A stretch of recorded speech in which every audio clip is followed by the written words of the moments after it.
사랑하는 성도 여러분, 10월 6일 목요일 새벽 만나에 오신 것을 주님의 이름으로 환영하고 축복합니다. 오늘 우리에게 주시는 하나님의 말씀 보겠습니다. 오늘 우리에게 주시는 하나님의 말씀은 사사기 8장 29절에서 35절까지의 말씀입니다. 사사기 8장 29절에서 35절까지의 말씀을 제가 여러분에게 봉독해 드리겠습니다. 29절입니다. 요아스의 아들 여룻바알이 돌아가서 자기 집에 거주하였는데 기드온이 아내가 많으므로 그의 몸에서 낳은 아들이 70명이었고 세겜에 있는 그의 첩도 아들을 낳았으므로 그 이름을 아비멜렉이라 하였더라. 요아스의 아들 기드온이 나이가 많아 죽음에 아비에셀 사람의 오브라에 있는 그의 아버지 요아스의 묘실에 장사되었더라. 기드온이 이미 죽음에 이스라엘 자손이 돌아서서 바알들을 따라가 음행하였으며 또 바알 브릿을 자기들의 신으로 삼고 이스라엘 자손이 주의 모든 원수들의 손에서 자기들을 건져내신 여호와 자기들의 하나님을 기억하지 아니하며 또 여롯바알이라 하는 기드온이 이스라엘에 베푼 모든 은혜를 따라 그의 집을 후대하지 아니하였더라. 아멘. 어떤 단체나 어떤 조직이나 어떤 기관이나 모든 것들 이것이 무너질 때 보면 갑자기 무너지는 것처럼 보이지만 사실은 갑자기 무너지는 것이 아니라 이미 그 무너짐의 조짐이 있었거나 서서히 무너지고 있었을 텐데 그것을 눈치채지 못하거나 또는 알지만 모른 척 했기 때문에 그 무너짐이 갑작스러운 것처럼 보이지만 사실은 이미 서서히 무너지고 있었다는 것을 우리가 알 수 있습니다. 나라도 마찬가지죠. 여러분, 나라가 어느 날 갑자기 무너지는 것이 아니라 그 나라가 서서히 무너지는 것이 어느 날 한꺼번에 무너지는 것처럼 보일 때가 있습니다. 우리가 잘 알고 있는 바벨론이 페르시아에 의해서 멸망을 당할 때 사실은 바벨론은 이미 내부적인 부패로 인해서 내부적으로 무너지고 있었습니다. 심지어는 페르시아가 바벨론이라는 이 제국을 무너뜨릴 때 제대로 된 전쟁을 한 것이 아니라 거의 무혈 입성을 할 정도로 그 바벨론 성, 튼튼하게 지은 바벨론 성을 무혈 입성을 했습니다. 안에서 문을 열어준 것이죠. 그러니까 내부적인 부패가 그 바벨론 제국을 무너뜨리고 있었습니다.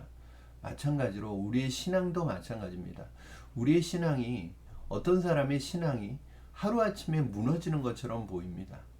어떻게 저 사람이 저렇게 무너질 수가 있는가라고 얘기하지만 사실은 갑자기 무너진 것이라기보다는 그 신앙이 무너지는 조짐이 이미 있어 왔고 이미 서서히 무너지고 있었던 것이 어느 날 와르르 무너지는 것이죠. 그것이 갑자기 무너진 것처럼 보이지만 이미 그 신앙의 무너짐이 서서히 진행되고 있었다는 것을 알 수 있습니다. 오늘 본문은 또다시 이스라엘의 배교가 일어나는 내용을 다루고 있습니다. 이스라엘의 사사였던 기드온이 죽자 이스라엘 백성들의 신앙이 순식간에 와르르 완전히 바닥까지 무너지는 것을 볼 수 있습니다. 그런데 정말 이것이 순식간에 갑자기 기드온이 죽자마자 그렇게 무너진 것일까요? 그 이유가 어디 있을까요? 그것은 바로 기드온 때부터 그 무너짐이 있었다는 것을 알 수 있습니다. 즉 기드온 때부터 이미 신앙적으로 무너지고 있었습니다. 기드온은 싸움에서 이긴 후에 어디로 돌아왔어요? 자기 집으로 돌아왔다고 표현하고 있습니다. 29절 요아스의 아들 여룻바알은 기드온입니다. 여룻바알이 돌아가서 자기 집에 거주하였는데 사실은 기드온의 집으로 돌아갔다는 거예요. 기드온이 집으로 돌아갔다는 거예요. 여러분도 잘 알고 있는 것처럼 기드온의 집은, 요아스의 집은 어떤 집이었습니까? 기드온은 요아스의 아들이었죠. 기드온의 아버지 요아스는 어떤 사람이었습니까? 우상 숭배의 본거지였습니다. 즉 바알 제단이 그의 집들 안에 있을 정도로 바알 숭배를 하는 집안이었어요. 사사가 되고 이스라엘의 영적인 전쟁을 싸운 이 여호와의 전쟁을 싸운 기드온이 그 승리 후에 자신의 집으로 다시 돌아갔다는 것은 그의 삶이, 그의 환경이 다시 회귀하였다는 것으로 볼 수 있습니다. 은혜 받고 예수님을 만나면 우리가 어떻게 해야 합니까? 옛날의 습관, 옛사람의 환경으로 돌아가지 말아야 합니다. 그곳을 떠나야 합니다. 아브라함이 본토 친척 아비집을 떠났던 것처럼 죄를 지을 수 있는 환경, 내 옛사람의 환경, 내가 유혹받을 수 있는 그 죄악의 환경을 떠나야 하죠.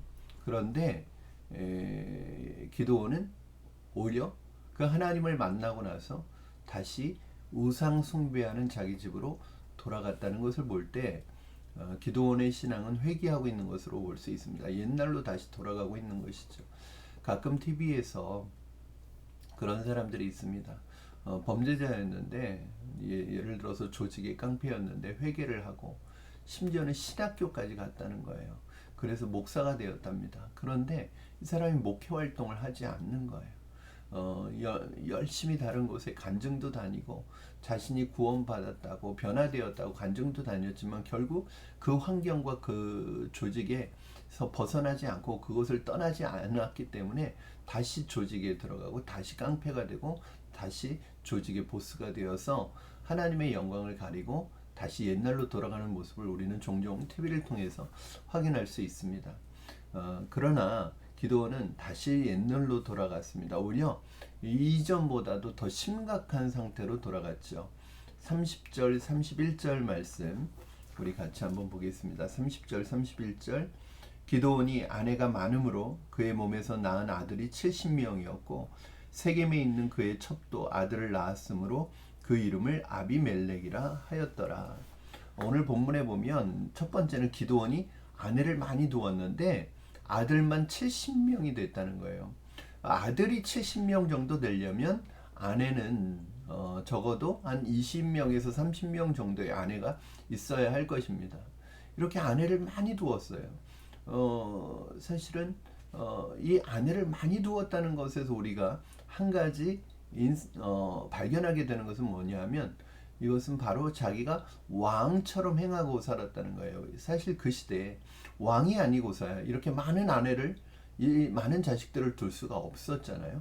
이미 기드온은 그 땅에서 시간이 지나면서 왕처럼 살고 있었던 것이죠.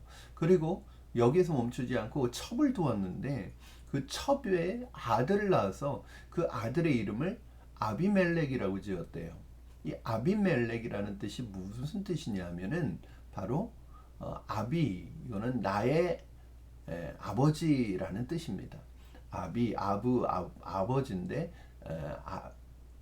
아비 그러면 나의 아버지라는 뜻이 돼요.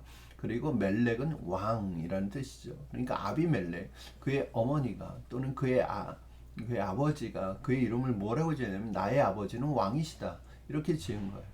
이건 무슨 말이냐면 그 당시에 기드온이 어떤 삶을 살고 있었는지를 보여주는 거예요.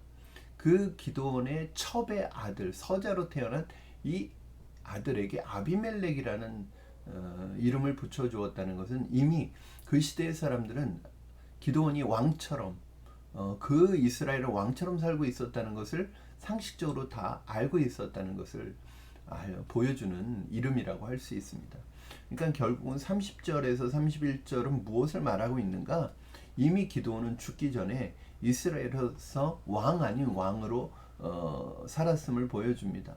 아내를 많이 두는 것 그리고 아들의 이름을 아버지는 나의 왕이시다라는 이름을 지은 것은 기드온 자신이 이미 이스라엘에서 왕과 같은 존재였음을 보여주고 있는 것입니다. 즉 기드온은 이스라엘에서 왕이면서 살아있는 우상이었습니다. 이미 이스라엘은 기드온을 우상처럼 섬겼습니다. 그렇죠? 기드온의 에봇을 우상 숭배했다고 우리 지난 시간에 말씀드렸던 것처럼 기드온은 이스라엘의 살아있는 우상이었어요. 그러니까 그 우상을 섬겼던 거죠. 하나님을 섬긴 게 아니라 기드온을 섬겼던 거예요. 기드온을 우상으로 섬겼던 거예요. 그 우상으로 섬겼던 기드온이 죽었어요. 그러자 이제는 자연스럽게 그 하나님을 배교하고 바울을 섬기게 되는 거죠. 그러니까 이미 우상 숭배라는 것이 기드온 때부터 있어 왔고, 그 기드온이 죽자, 살아있는 우상이 죽자 그 자리에 바알이 들어왔을 뿐입니다. 기드온이 죽었기 때문에 바로 바알을 섬긴 것이 아니라 이미 기드온 때부터 우상 숭배가 시작되었고, 기드온이 죽게 되자 본격적으로 바알을 섬기기 시작한 것입니다. 우리 33절, 34절 말씀 읽겠습니다.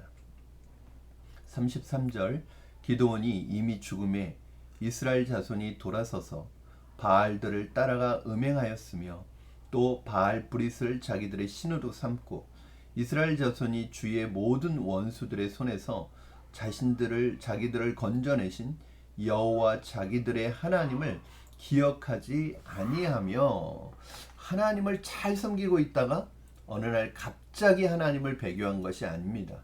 이미 그들은 신앙적으로 무너지고 있었습니다. 기드온 때부터 신앙적으로 무너지고 있었어요. 기드온이 살아있을 때부터 이미 그들의 신앙은 여호와를 잊은, 기억하지 못하는 신앙이었어요. 이 아버지 기드온의 이런 영향이 자녀들에게 미치게 되어 있고요. 이 지도자인 기드온의 이러한 모습이 백성들에게 신앙의 변질을 가져오고 있었죠. 갑자기 무너진 것이 아니라 부모의 교육 방식, 양육 방식, 부모의 가치관이 어느 순간 자녀들에게 이동하고 있었던 것입니다. 여러분, 자녀들의 신앙이 무너지는 것은 갑자기 무너지는 것이 아니라 부모의 신앙이 무너지고 있기 때문에 자녀들의 신앙이 무너지는 거예요. 저는 안타까운 것이 있습니다.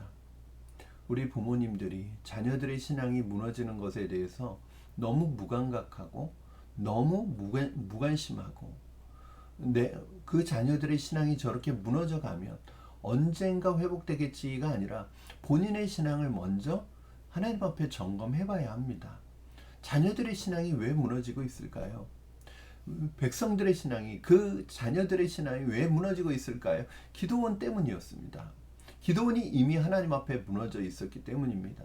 어느 날 갑자기 자녀들이 하나님을 떠나는 게 아닙니다. 어느 날 갑자기 자녀들이 배교하는 게 아니에요.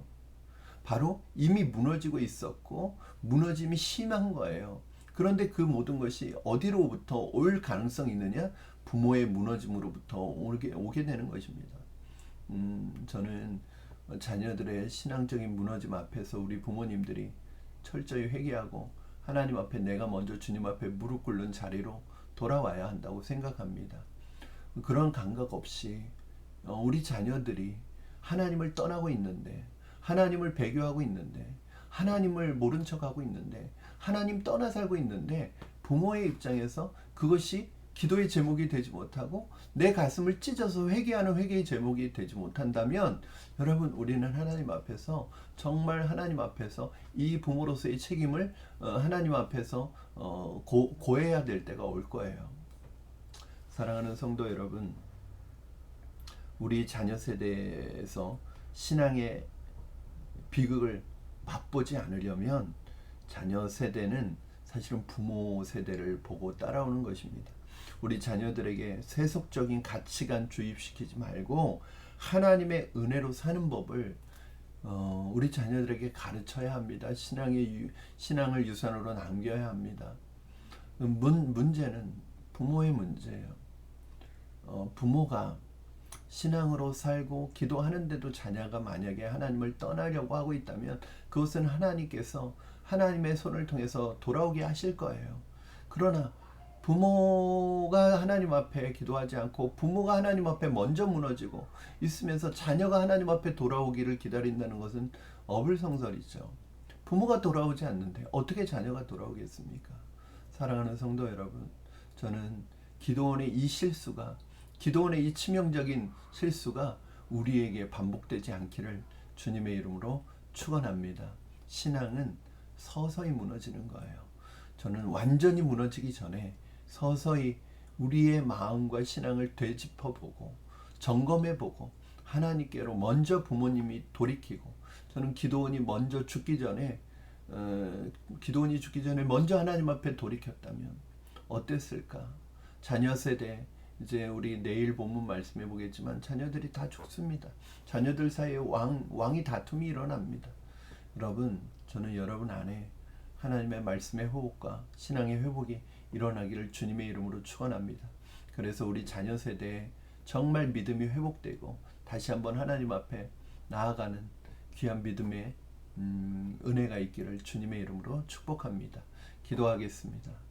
살아계신 하나님 아버지, 오늘 기도원을 보면서 너무나 안타까운 마음을 가질 수밖에 없습니다. 하나님, 기도원의 삶이 그의 자녀들과 백성들에게 부정적인 메시지를 주었던 것처럼 혹시 우리의 삶이, 우리가 주님 앞에서 주님을 섬겨나가는 우리의 신앙이 자녀들에게 또 우리 주위에 있는 사람들에게 부정적인 메시지를 주고 있지는 않은지요. 하나님, 이 세상에서 우리가 세상적인 가치관에 함몰되어 하나님을 기억하지 못하고 하나님을 잊어버리고 살아가고 있다면 다시 한번 우리를 돌이키셔서 주님께로 돌아오게 하시고 우리의 가정과 우리의 교회와 우리 공동체를 믿음 안에서 말씀으로 세워가는 하나님이 백성이 될 수 있도록, 예수 그리스도의 제자가 될 수 있도록 축복하여 주시옵소서. 감사하며 예수님의 이름으로 기도합니다. 아멘. 사랑하는 성도 여러분, 오늘 하루도 또 하나님의 말씀 기억하시고 그냥 한번 흘려듣지 마시고 꼭 마음속에 새기는 말씀이 되기를 주님의 이름으로 축복합니다. 내일 또 금요일 새벽 만나 시간에 우리 말씀으로 만나도록 하겠습니다. 오늘 하루도 주님 안에서 말씀 안에서 승리하십시오. 사랑하고 축복합니다. 여러분.